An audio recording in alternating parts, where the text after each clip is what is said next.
certainly while Trump's running the show, Yeah. there'll be a level of crazy here onwards. Anomaly, and maybe it's not an anomaly. Maybe fuel prices are under pressure now for the foreseeable future. So they weren't supposed to rise all year. I think it'll affect first home buyers. So What all this, Fagaja, Faguji, whatever that, do you know that saying? no, not related to that. Oh, we can do it. No. What it actually means for me, I think that's what Sure. people like to hear about. Like, hey, Trump's doing some crazy stuff. Rates are rising. Oh my God, what does it actually matter to me? Oh, it means things are going to cost you more for a bit. 15-minute quick fire podcast about all the things that are happening, how the war affects you, but most importantly, where the Bronx are and what they're doing this year. So get excited.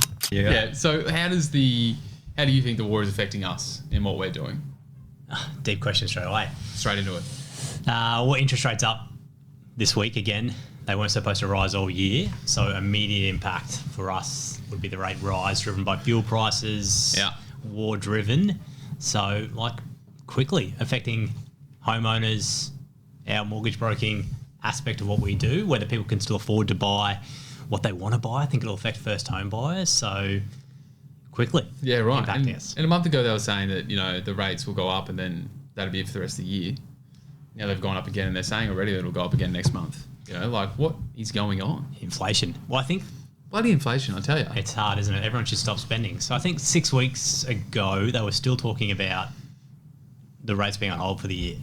Great. 8 to 12 weeks ago, it was all going down still. So, it's been a real... Well, let's do that. Inflation's crept up. That'd be nice. But I think that Back in involves time. everyone stop spending. Is that really money. what it is? Is that what it Well, comes down to? Because there's a bit of controversy around that. I think some of it's fuel-driven, which impacts everything. So as soon as Yeah. fuel prices go up, that's a trickle-on effect.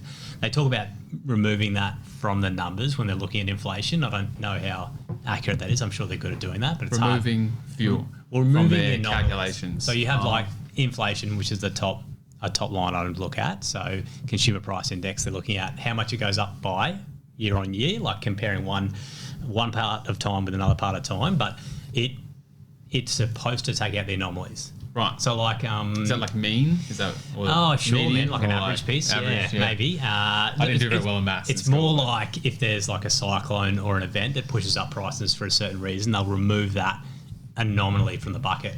I don't know how good they are at removing a war from the bucket. So maybe we're not fully accounting for the anomaly, and maybe it's not an anomaly. Maybe fuel prices are under pressure now for the foreseeable future. So that would push up inflation, and fuel's not really one that people can cut back on too quickly because we're a pretty big country. It's hard, we've got to move a lot of stuff around. So fuel impacts every produce, going to work, day-to-day interactions. We need a lot of fuel. So start hoarding stuff. I don't know about hoarding fuel. I don't know. Everyone's still probably hoarding toilet paper, but I don't know if you need to hoard fuel yet. I don't think we're supposed to have a certain amount of supplies still there. I don't know if we're going to run out of fuel. That probably wouldn't be ideal. Look, honestly, it does affect me too much. I run to and from work. I was going to say. There's no real fuel issues here. I'm doing my part. People to need not to use run. fuel. So should we all run to and from work, and then we don't have to worry about fuel? So Yeah, what's those big transport companies? They should just get some good runners. just some runners and throw the truck in the back. I don't know if that's doable, but man, maybe. So I think it's a big impact. I think more of the impact now that we're seeing just amongst our clients and people we talk to is just this massive uncertainty piece. What does it mean now? I was talking this morning, we've got a few on the team now. Everyone's sort of pausing on looking at property. I think people just aren't sure where rates are going, what the impact of offshore activity is going to be. Yeah. Are we going into global war? What does that look like? So I think people are pausing. I think there'll be a standstill. My prediction is there'll be a standstill. It'll be a month or two where people will park it, especially coming into Easter. We always see a bit of a slow period in the property market and pieces leading up to Easter. Yeah. I think after that, activity might push up again if nothing's changed. There'd be turmoil, sure, probably for the foreseeable future, but we get a bit used to that turmoil once it's there for a bit, and the world seems to move on. So as long as it doesn't continue to push up fuel prices, hopefully CPI will stabilise, inflation will stabilise, and we can just absorb one more interest rate rise that they're talking about for May, and we'll stay flat for the rest of the year. Not to 5%. So 4.1 now, so hopefully not up to 5% like we're hearing. Yeah, where the cash rate that is. Yeah, because interest rates are not at 4.1, home loan interest rates. Yeah, just before any clients call me and ask for that rate. The banks need to make some money, so they put a difference in between the cash rate and what the rate they charge you. So banks, eh? Thanks. Love them and need them, not like them. Now more than ever. Hate them and all that good stuff. Yeah. And, I've had a few clients even say that I'm not going to look for a property anymore because the war's happening, and I think that's sometimes a little bit extreme, but what you sort of said is that human behavior is often like, if something's going down, it's like, stop, hold, wait, don't do anything, They don't act to sell, they don't act to buy, they just stop and hold. 100%. What do you reckon that is? Is it just because they're nervous about things, or like they're scared to spend money, or just uncertainty? We just wait. So just wait. Waiting's the conservative or easier. I don't know if it's the best approach, but like it's the easiest. I'm never going to tell people go and buy property now when there's this much uncertainty. Like I think it's still opportunistic. Like we saw that through COVID and other points in time. Maybe where people do pause, there could be opportunity, but with where the market is now, I don't know if there's opportunity because there's still that many people trying to buy in like the Brisbane area we play in, with the Olympics on the horizon. I think we'll just be pretty consistently popular here. So I don't know if it's a great strategy, but I think it's one we as people employ. And then once it just is a little period of time, and it could still be the same crazy turmoil that's going on, but people will absorb it and move on and keep doing what they were doing. And then hopefully in months to come it's even busier, because they've got to catch up from those months that they were doing nothing. Yeah, could be. So. Well, like hopefully it all settles down. Yeah, well, that too. The world can go back to being the war. Not as crazy as it is at the moment. Like I think there'll be a level of crazy here onwards. So certainly while Trump's running the show, there'll be a level of crazy here onwards. But are we pro-Trump on this show, or we're neutral on all matters? Neutral on all matters. Just in case, you never know. So neutral on all matters. Trump could be listening. Like, I don't know. I don't know where the reach of this goes. Yeah. So if he's listening, he probably listens. Yeah, good. If he's not listening, then I don't know. Maybe not all decisions are great. So let's sit in between somewhere. So we're nice and neutral. But cool. And in these periods, a little bit of a curveball question for you, see if you can answer it. In these periods, small businesses tend to slow down and tend to struggle with sales or deals or results or whatever that looks like. What would your recommendations be for people in a small business? Not necessarily just talking about us, but heaps of people run their own little biz. When people are holding and scared about doing anything, what would you recommend? Bold, man, bold. I think look after your existing clients. That's what we speak about in our team. So we've got a lot of people that have come to us for support in their home loans over the last 4 years we've been operating. So if you have a lull in time, what better opportunity than to touch base, support existing clients, tell them you're here, remind them that you're open for friends and family, and I think take the opportunity to just reach out to existing would be my push. And I think that's valid for so many industries where you could just reach out for them, because I think a call from you, especially we're in a pretty good trusted role, so I think it's quite a nice call when it comes from us to be like, hey, interest rates are on the rise, we've had a look at yours, looks great still. So it's actually quite a nice call for us to make, but I think it's valid across a lot of industries. Reach out, look after the existing ones. And as I think about it, maybe don't make that big purchase, Don't make that big purchase. A bit of cash under your mattress might be good for one day, I don't think I've ever heard you say that, so I only heard aggression out of you. Financial advice, no financial advice, thank you.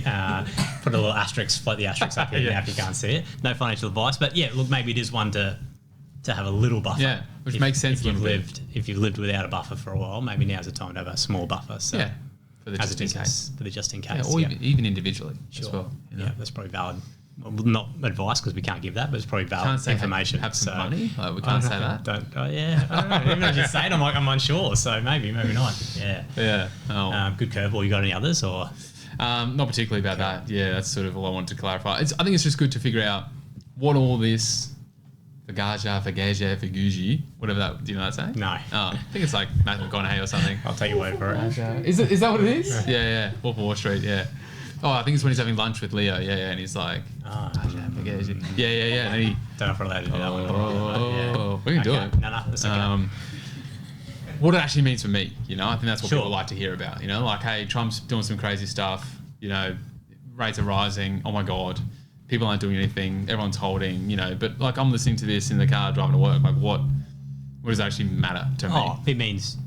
It means things are going to cost you more for a bit. Right. I think people don't. Everyone doesn't know that. Future, like fuel prices are going up, fresh produce will go up. That cost to move anything that's moved around will go up, and because CPI, like consumer price index, is going up, inflation is going up, so that is going to drive everything up because it's not, your money doesn't go as far anymore. So it's the same. It's a trickle down effect. So including my wage. Is things that going to go cost up? more. Your wage definitely in this business is not going up. So it's and look, wage prices aren't going up the same. No. So but they're not running in line with inflation. So we've seen some good wage price like increases, but Yep. not in line, and not where house prices are as well. So Yeah. mortgage repayments going up, which means it's hard to get in the mortgage market. So expect rent to go up still because there's a shortage of rent. So it doesn't necessarily mean just mortgage. Those who have a mortgage will be out of pocket. Yeah. It's going to hurt everyone. So everything will go up. And I guess we've always said that for our economy that the Olympics is going to be our safety net. Is that now too far away with this pending war, or is that still there, do you think? There's no big recession in route because the Olympics is coming. It's going to be okay. Or is that now too far away and this is too serious to just ignore? I don't know. Maybe we should have got an economist on the show here. I don't know if the Olympics is enough to absorb that for us. I think we've got enough work here, and as long as government spending's high, which again pushes inflation along. So maybe if we didn't have the Olympics, we wouldn't have as much inflation. Oh, Because the more money it's the Olympics' fault we have inflation. So the more money the government put into infrastructure projects, the more that can push along inflation. So true. Yeah, will it protect us? Like probably. Yeah. we're pretty buoyant on it. Probably. Yeah. I think we just got to get through a little bit more turmoil here for people, get them out of that, and then there'll be something that'll come around the corner. But for now, let's get through this one. Sounds good. All right, let's change the speed a bit on to some more important matters. Broncos are 0-2 to start in the NRL. Pretty disappointing. When have they last been 0-2? Oh, I don't know. Oh man, I really thought you'd know that because that seems important. They probably haven't. Probably last year, probably the year before. Yeah, true. They're so hot and cold, man. They've opened a few pores. But that's, I listen to a lot of podcasts, and look, that's what the boys do, is that we are hot and cold. Right. We're not a consistent team, and we never have been. Even back in the 06 glory days of, Lockyer running around getting it done with Sailor and whoever else, Webkey, Simmasiva, Yeah, Webkey, those days. Lottie Kiri, far out, Stevie Renouf back in the day. Like, we were the flair team, always have been. The guys that score more points than you. We've never lived on defence. So I think when that comes is that means that you're going to be hot and cold a little bit. But they're pretty cold at the moment. pretty cold, yeah. And I think the people expected more, I reflect on it like, say the Manly won the premiership last year, right? And they had lost their first 2 games this season. I don't think it would be as big news. They'd be like, who cares? We won the premiership. Everything's going to be okay. But because Broncos are such a huge team, in fact, the biggest team in the NRL, the only publicly traded team, you can buy shares in them. Yes, I own shares in the Broncos because I'm an owner. So no big deal. You donate in a different way. So, yeah. The last 2 years, they've started last year was 6-4 after their first 10 Oh, games, okay. 5-5 the year. 6-4, 5-5. Okay. Yeah. So like, Not that good. Not cracking It's like, starts. really, Yeah. Then we could still do a 5-5 or a 6-4 this year, but it just does feel like it's a little bit worse than it should be at the moment. Yeah. What do you reckon? It does. I think, like, looking at the Panthers and Melbourne start, maybe that's how we should have started. Whatever they're doing, let's try and do that. Because it feels like everyone else is playing for third place now already. Yeah. We're only 2 games in, and it feels like the first 2 have yet again been secured by the 2 most consistent teams. I know. There's probably something about being really consistent. I don't know. What did we miss in the preseason? Like, what's Madge doing? I think last year was really special. So, for moments, or he made them resilient, but like what's removed the consistency? We've got like 2 of the oldest halves, or the oldest halves pairing the game. Most experienced halves pairing the game. It's a good way of saying it. They're old, aren't they? They're old. They're my age. They're not that old. So You're pretty old, dude. I feel young inside. So I don't know. I feel like there's enough experience, and like our forward pack quite experienced. So yeah, what's making us not start the way we With a 4-pack did? of Payne Haas and Paddy Carrigan leading the way with, as you said, the most experienced halves, and then arguably the best attacking player in the game, Reece Walsh. And then, like, our centres were the Australian centres. Yeah. Tony Stays and Shibasaki. Like, what's going on? It's going very odd. But interestingly, I think my silver lining, because I'll always find one, is that I think the boys were, it was such a hard preseason, again, as it always is with Madge, that they're just fatigued. So they're going to start the year fatigued because of the preseason. It was too hard and so strong, and like that is what it is. But then as the season gets on, we will just start to improve. And then by the back end of the season, we will peak like we should, and to win another grand final, back to back. Back to back. Yeah, that's what I'm thinking. How good. So like a 6-4 start, 5-5 start, probably cares? right. We'd probably be okay with that. Play on, as long I as we reckon. get somewhere Yeah. in the middle of the pack. Yeah. Like And it's true, 9th though. or 10th by the middle, we're probably okay. Yeah, and it is true our fitness levels. We were the fittest team last year, and the only team that's compared to us is Penrith in their fitness levels. And Cleary was on a podcast, Hello Sport, at the end of last year and said, like, what was it about the Bronx that did what they did? And he goes, it was the first time in 4 to 5 years we played a team that we weren't the fittest. Yeah, right. And that's Cleary saying that. Like, that's pretty cool coming from him. So I think that's, fingers crossed that's where we are again this year. And let's aim for a 6-4 start. 5-5 will be acceptable, though. How good. So, How many other games boys. you got booked this year, man? You going for Fair a few few. or nice? Yeah. Yeah, okay. magic round. Do you think do they win when you go or not so much? Don't What's know, the- I don't remember them. Okay, interesting. Well, we went to one last year and there was a very tough defeat to the Dragons. It So was. we've actually booked Dragons We again booked as a Dragons family again. this year. So we're really hopeful that it'll be slightly different, but maybe not. Yeah, Maybe anyway. not. Yeah. We're not going with Will, our producer. No, yet. thank goodness. I can't sit through that again. No so, way. We didn't even know him that well then, and he was throwing chat at me. So It was very valid. It was very valid. I think Will had written the game off before he got there, and Yeah. it was just all upside for him. So all Yeah. downside from our end. So What do you do? It's fun times, Yeah, yeah. he's hoping, special year ahead. At least sport's a good distraction from the world at large. So It is. we'll focus on that and let all the other stuff happen as it does. all right, peace out, Steve. Up the Bronx. See Let's you, go. brother. Bye.